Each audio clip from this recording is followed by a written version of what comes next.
কথায় আছে না, মানুষ অভ্যাসের দাস। তাই স্কুল যাওয়া না থাকলেও সকাল 6টা নাগাদ কিন্তু এখনও ঘুম ভাঙে। আর যেহেতু শীতের আমেজটা পড়েছে, তাই রোজ সকালে উঠে আমি একটু জানলার সামনেটা এসে দাঁড়াই, দেখি সূর্যটাকে দেখতে কি ভালো লাগছে। বাচ্চাগুলো স্কুল যাচ্ছে সোয়েটার কাঠটুপি পরে, আমিও আমার ছোটোবেলাটায় ফিরে যাই। কিন্তু হ্যাঁ, রোজ এই টাইমে আমি উঠে যাই না ঘুম থেকে, আবার এসে একটু শুয়ে পড়ি। আর প্রতি বছর শুরু হওয়ার আগেই না আমি এরকম কাগজে আমার গোলসগুলো লিখে রাখি, আমি যে দিকটায় শুই খাটের তার ঠিক পাশটায়, যাতে সকালে উঠেই আমার একবার করে চোখে পড়ে। আর দেখলে হয়তো শুরুতে আমি লিখেছিলাম 2025 is going to B the best year of my life. হ্যাঁ, একরকম কিন্তু সেরা বছরই যাচ্ছে আমার জীবনের। এটা জীবনের একটা অদ্ভুত সন্ধিক্ষণের মধ্যে দিয়ে কিন্তু 2025 আমাকে নিয়ে যাচ্ছে। বছরের শুরুতেই প্রচুর টানাপোড়েন চলেছে। আমি পুরনো স্কুল ছেড়ে নতুন স্কুল জয়েন করেছি, সেই অনুভূতিও যেরকম দিয়েছে, তার সাথে সাথে মাতৃত্বের একটা অনুভূতি ওই 2025 আমায় দিয়ে যাচ্ছে। তো এটাকে সেরা বছর তো জীবনের বলতেই হয়। আজকের ওয়েদারটা এতটাই প্লেজেন্ট যে অনেক দিন পর আরেকবার কফি খাচ্ছি। ওই যে ডাক্তারকে জিজ্ঞাসা করে এসেছিলাম যে কফিটা খেতে পারবো কিনা প্রেগনেন্সিতে, উনি বলেছেন একদম নিশ্চিন্ত হয়ে খাবে, সোশ্যাল মিডিয়া বেশি দেখবে না। সোশ্যাল মিডিয়াতে অনেকে অনেক কিছু বলবে, তবে স্বাভাবিকভাবেও কোনো জিনিস অতিরিক্ত ভালো নয়। তাই আমি মাসে 2 থেকে 3বারই কনজিউম করেছি, খুব বেশি কিন্তু কফিটা খাইনি। কারণ আমার একটু নেশা আছে, তো একবার শুরু করে দিলেই কফিটা তারপরে ব্যাস আর ছাড়তে পারবো না। তাই যেদিন যেদিন খুব ইচ্ছে করে, যেমন কাল রাতে আমার ঘুমটা খুব একটা ভালো হয়নি। এখন আসলে একদম শেষের দিকে চলে এসেছি তো, থার্ড ট্রাইমেস্টারে, তাই ঘুমের একটু অসুবিধা তো আমার হচ্ছেই। তো সেই জন্য উঠে একটু মাথাটা ধরেছিল। আর রবিবার এখন আমি আর দুজন মিলেই বসে কফি খাচ্ছি। আসলে মা নেই, সেই জন্যই দুজন মিলেই বসলাম। তাই কালকের ভ্লগেও তোমরা দেখলে যে সন্ধ্যেবেলা আমি একটু একা বাড়িতে ছিলাম, মা একটু ব্যারাকপুরে গেছে সেই জন্য। আর খুব তাড়াতাড়ি আমরা তোমাদের সাথে একটা খুব খুব খুশির খবর শেয়ার করব। এখন তোমরা গেস করতে পারো, কিন্তু আমার মনে হয় না কেউ সঠিক গেস করতে পারবে এখনই, কারণ আমি ভিডিওতে কোনো দিনই সেটা নিয়ে কথা বলিনি। তবে খুব শীঘ্রই তোমাদের সাথে আমি আমাদের দুজনের জীবনের একটা খুব গুরুত্বপূর্ণ অধ্যায়ের কথা শেয়ার করতে চলেছি। তাই একটু ধৈর্য ধরবে। আমি সবসময় বলি, আমি নিজেও এটা শিখেছি জানো তো, ইম্পালসিভ বিহেভিয়ারটা একটু কন্ট্রোল করা দরকার। আমি খুব হড়বড়ই ছিলাম, হ্যাঁ এখনও আছি, কিন্তু এখন চেষ্টা করি যে একটুখানি সময় গেলে তারপরে আস্তে ধীরে সে বিষয়টা নিয়ে কথা বলার। তাই খুব শীঘ্রই বলবো, কিন্তু একটুখানি সময় চেয়ে নিচ্ছি। আর আজকে সকালে সেরকম কোনো প্ল্যান নেই আমাদের, মানে আমি যেরকম প্রত্যেক দিন সকালে উঠে একটা প্ল্যান করি, রবিবারের দিনটা আমি কোনো দিনই করি না। ছোটো থেকেই আমার কাছে রবিবারের দিনটা একটু বেশি আনন্দের। যখন কাজে যেতাম আর এখন যখন কাজে যাচ্ছি না, দুটো ক্ষেত্রেতেই রবিবারটা রবিবারের মতন করে একটা আমেজেই আমি কাটাতে ভালোবাসি। আজকে জল খাবারে হয়েছে ঘুগনি রুটি। লুচিটা হলে একদম অ্যাপ্রোপ্রিয়েট হতো, কিন্তু আমরা দুজনেই চেষ্টা করি একটু সকালে উঠেই তেলে ভাজা জিনিসটা না খাওয়ার, তাই রুটিই আজকে আমি করতে বলেছিলাম পূর্ণিমা মাসিকে। তো হয়ে গেছে, তাই ওকে খেতে দিয়ে দিলাম। আর ওই যে অভ্যেসের দাস, শুরুতেই বললাম কাজ করবো না ভেবেও মাথার মধ্যে সারাক্ষণ কাজের কথা চলে, তো একটুখানি কাজ নিয়ে বসেছিলাম। আর যেখানে আমার জলখাবার রোজ সকালে একটা করে ডিম খাই, একটা রুটি, আর সাথে যেই সবজির তরকারি হয় বা যেই তরকারি হয় সেটা। আজকে মাংস হচ্ছে, আর মাংসটা হতে দেখবে একটু বেশ অনেকটা সময় লাগে, তাই পূর্ণিমা মাসি বসিয়ে দিয়ে গেছিলো, আর একটু বাকি ছিল, তো সেটাই এখন আমি 2 জায়গায় বেড়ে রাখছি। আর ভাবছি আজকে একটু পাতুরি করব, সেটা পূর্ণিমা মাসিকে বলেই দিয়েছিলাম যে একটু মশলাটা যাওয়ার সময় করে দিয়ে যাবে, তো সেই কথা মতো মশলা করে দিয়েই গেছে। আর আমার একটুখানি সবসময় পরিষ্কারের একটা বাতিক আছে, আমি যখনই রান্না করি 10বার হাত ধুই, এটা আমি নিজেও লক্ষ্য করেছি। আর সারাক্ষণ গ্যাসের আশেপাশটা মুছে করি, এটা আমার একটা অভ্যেস। এতে কী হয় বলো তো, হ্যাঁ হয়তো পরে একবারে পরিষ্কার করে নিলেই হয়, কিন্তু ওই আমার ওই রকম আশেপাশে তেলের ছিটে থাকবে, আমি এভাবে রান্না করতে পারি না। যাই হোক, এই যে এখানে মশলা করে দিয়ে গেছে। আর একটুখানি দেখলাম ফ্রিজে লাউ পাতাও ছিল, তাই ভাবলাম লাউ পাতা দিয়েই পাতুরিটা করব, কিন্তু সব কটা লাউ পাতা দিয়ে হতো না, তাই মা আবার একটুখানি পাশের বাড়ি থেকে কুমড়ো পাতা এনে দিয়েছে।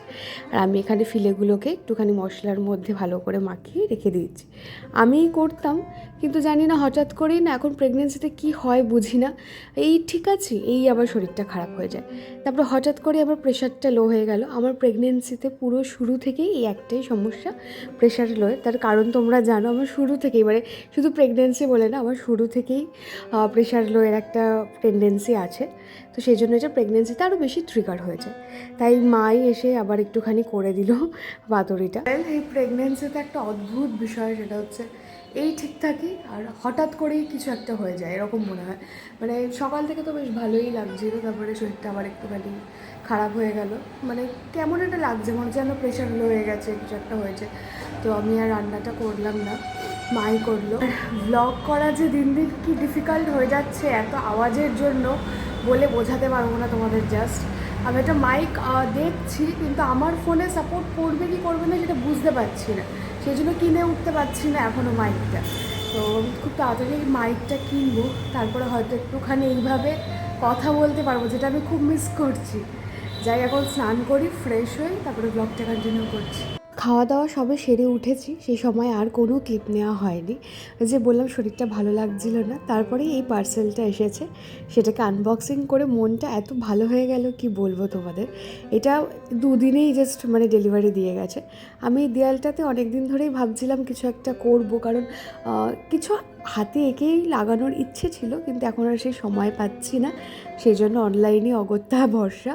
সেই জন্য দুটো এরকম খুব মন পছন্দ ছবি পেয়ে গেছি, টিটু আর আমি দুজন মিলে সেটাকেই এই দেয়ালটায় আজকে লাগাবো। তোমরা এটা শর্টসে দেখেছো হয়তো, যারা দেখোনি দেখে নিও। আর আমি ঠিক এই ধরনের ছবিই খুব পছন্দ করি, আমি নিজেও যখন আঁকি এই ধরনের আর্টগুলো আমার বেশি পছন্দ হয়। কীরকম লাগছে এই জানলার পাশটা আমাকে একটু জানিও। এই ঘরের কোণাটা আমার খুব খুব পছন্দের, কারণ এখানে উল্টো দিকে আবার বইয়ের তাকটাও রয়েছে। তারপরে দুপুরবেলা একটুখানি ন্যাপ নিয়েছি, বেশ কয়েকটা বই এসেছে, সেগুলোই নেড়ে চেড়ে সন্ধ্যেবেলায় দেখছিলাম। আর তোমাদের মধ্যে থেকে একজন কমেন্ট করেছে আমাকে যে দিদি তোমার কি পড়াশোনা করতে এখনও ভালো লাগে? এই উত্তরটা দিতে গেলে আমাকে একটু ছোটোবেলায় তো ফিরতেই হয়, কারণ পড়াশোনাটা তো ওখান থেকেই শুরু। আসলে আমি কিন্তু কোনোদিনই ফার্স্ট গার্ল হতাম না, বা খুব বিশাল পড়াকু ছাত্রী সেটা নয়, কিন্তু পড়াশোনাটা আমার খুব ভালো লাগে, পড়াশোনার এই পদ্ধতিটা আমার খুব ভালো লাগে, এই যে প্রসেসটা সেটাকে আমি ভীষণ এনজয় করি। সেই জন্য আমাকে কোনোদিনও কাউকে বলতে হয়নি পড়তে বস, আমি নিজের থেকেই বসতাম যখন আমার ইচ্ছে হতো তখন। তাই আমার কোনো রুটিন ছিল না, আমার কোনো বাঁধা ধরা নিয়ম ছিল না, আমি পড়াশোনাটা করতে ভালোবাসি। আর সত্যি বলতে আমার জীবনে পড়াশোনা নেই এটা আমি ভাবতেই পারি না, মানে বই খাতা আমি নাড়াচাড়া করছি না, এটা বলতে পারো দুঃস্বপ্ন আমার কাছে। তাই হয়তো যদি আমি সারা জীবন ভ্লগ করি, তোমরা সারা জীবন ধরেই আমাকে বই খাতা নাড়াচাড়া করতে কম বেশি দেখবেই। স্টাডি মেটেরিয়ালগুলো আমি একটুখানি নেড়েচেড়ে দেখছিলাম, এখন খুব একটা পড়াশোনা করছে সেটা নয়, কী ধরনের বইটা হয়েছে সেটাই আমি একটুখানি দেখছিলাম। আর সন্ধ্যেবেলাটা এই টাইমটায় আমার একটু খিদে খিদে পায়, কিন্তু টিটু একটু ম্যাচ দেখতে বেরিয়েছিল, তাই নিজের একার জন্য না করতেও ইচ্ছে করছিল না আজকে। আবার মনে হলো ও ফিরুক, একসাথেই কিছু একটা করে খাবো। তারপরে দেখলাম ও আমার জন্য একটা পেস্ট্রি নিয়ে এসছে। আমার পেস্ট্রি খেতে না ভীষণ ভালো লাগে, আর যদি সেটা চকলেট পেস্ট্রি হয় তো কোনো কথাই নেই। মানে আজকে সোনায় সোহাগা, মানে সবগুলো খাবারই খুব ভালো ভালো খাচ্ছি সকাল থেকে। তার উপরে আজকে যখন মা ফিরেছে ব্যারাকপুর থেকে, মাসি সাথে করে দাদা বৌদির মাটন বিরিয়ানি নিয়ে গেছে আমার জন্য স্পেশালি, কারণ আমি এখন যেতে পারছি না, সেই জন্য মাসির ইচ্ছে ছিল আমাকে খাওয়ানোর, তাই মাসি বিরিয়ানি নিয়ে এসেছে। অল রাইট, আমি এখন এই জাস্ট খেয়ে দিয়ে উঠলাম, মানে এই জাস্ট না বললে ভুল বলা হবে, মানে একটুখানি আগে খেয়ে উঠেছি, এখন এই দুধটা খাবো আর কি। যাই হোক, আমি তোমাদের একটা জাস্ট কথা বলতে চাই, বলে আমি ব্লগটা এন্ড করবো। দ্যাট ইজ ফেলুদার একটা গল্প। ফেলুদা বলছে আছে আছে টেলিপ্যাথির জোর আছে, ঠিক আছে। আজকে আমার সাথে যেটা হয়েছে, আমার সাথে আগেও বহুবার হয়েছে, এমন না যে আজকে হয়েছে। মানে আমরা ধরো কোনো কিছু ভাবছি, কোনো একটা কিছু জাস্ট কিছু একটা ইচ্ছে হচ্ছে খেতে, আর সেই জিনিসটা তুমি কাউকে বলোনি, কিন্তু তোমার সাথে পরের দিন বা সেই দিন সেই জিনিসটা কেউ এনে দিল বা হয়ে গেল, দ্যাট ইজ টেলিপ্যাথি। তো কালকে আমার হঠাৎ করে খুব বিরিয়ানির একটা রিল দেখে বিরিয়ানি খেতে ইচ্ছা করছিল, তারপরে ভাবলাম না অনেক রিচ খেয়ে ফেলেছি, এখন আর খাবো না, আর একটা মাস আছে একটুখানি বুঝে শুনে খাবো। হ্যাঁ, আজকে বিরিয়ানি আমি খেলাম, ইভেন মাসি এনেছিল। হ্যাঁ, আর মানে একদম আমার ডট মনে আছে যে আমি মাটন বিরিয়ানি দেখেছিলাম ভিডিওটা। তো ওয়ান্স এগেন আছে টেলিপ্যাথির জন্য আছে। তো আজকের ব্লগটা আর বড় করব না। আর এরকম না আমার সাথে এই ফার্স্ট টাইম হয়েছে এরকম না, অনেক সময় এরকম হয়েছে। ধরো রাস্তা দিয়ে ভাবতে ভাবতে আসছি আজকে না এইটা হলে ভালো হতো, বাড়িতে এসে দেখলাম কেউ একজন নিয়ে এসেছে, সামান্য জিলাপি হতে পারে বা অন্য কিছু হতে পারে, মানে এই জিনিসগুলো আমার সাথে অনেকবার হয়েছে। তো আমার খুব ভালো লাগে এই জিনিসগুলো বলে, সবারই ভালো লাগবে এগুলো, এক ধরনের ম্যাজিক বলা যেতে পারে, রাইট? যাই হোক, চলো আজকের ব্লগটা এখানে এন্ড করছি। দেখা হচ্ছে আবার একটা অন্য ভিডিওর সাথে। Till then stay happy, stay blessed and always stay positive. আর কীরকম লাগলো আমার এই যে দেয়ালের এটা জানাতে ভুলবে না। Bye bye.